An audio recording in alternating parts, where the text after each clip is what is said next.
সকাল সকাল স্নান টান করে পুজো দিতে বসে গেছি। কেন? কারণটা হলো আজ যাব রামপ্রসাদ কালীবাড়িতে পুজো দিতে। এটা আমাদের এখানকার খুব জাগ্রত একটা মন্দির। আমাদের বাড়ি থেকে খুব বেশি দূর না, কাছে পিঠেই। তো যাওয়ার জন্য আমি শর্ট কুর্তিটা পরছি হোয়াইট জেগিংস দিয়ে। কুর্তিটার কালারটা খুব মিষ্টি। মেকআপ একদম সিম্পল করেছি আর হেয়ারটা মিডল পার্টিশন করে একটা পনিটেল বেঁধে নিয়েছি। দেন বেরিয়ে পড়লাম মা আর আমি। মার হাঁটাহাঁটিতে আবার সমস্যা আর ইদানিং পায়ে ব্যথাটাও আরও বেড়েছে ঠান্ডাতে হয়তো। ভাগ্য ভালো ছিল একদম বাড়ির সামনে থেকে আজ টোটো পেয়ে গেছিলাম।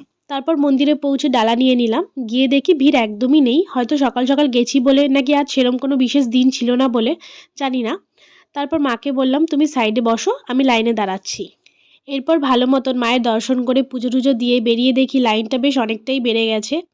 যাই হোক, তারপর আমরা মন্দিরের একটু অন্য সাইডে গেলাম। এখানে মোমবাতি ধূপকাঠি সব জ্বালানো হচ্ছিল। আর এদিকে একটা গাছ আছে, এটায় সবাই নিজের মনস্কামনা করে ঢিল বেঁধে যায়। তাই মা আর আমিও ঢিল ঢিল বাঁধলাম। তারপর মন্দির থেকে বেরিয়েই দেখি গরম গরম কচুরি ভাজছে। সেখান থেকে কচুরি টচুরি কিনে আবার টোটো ধরে চলে এলাম বাড়ি। অনেক দোকানে কিন্তু কচুরির তরকারিটা একদমই ভালো বানায় না, বাট এই তরকারিটা খুব টেস্টি করেছিল। আর আজ পৌষ সংক্রান্তি ছিল বলে মা আবার বিকেলের দিকে একটু পাটিসাপটাও বানিয়েছিল। সব পিঠের মধ্যে পাটিসাপটা আমার সবচেয়ে ফেভারিট। তাই গরম গরম 2-3টে সাবার করে আমিও চলে গেলাম পড়াতে। That's it for today. Please like and subscribe.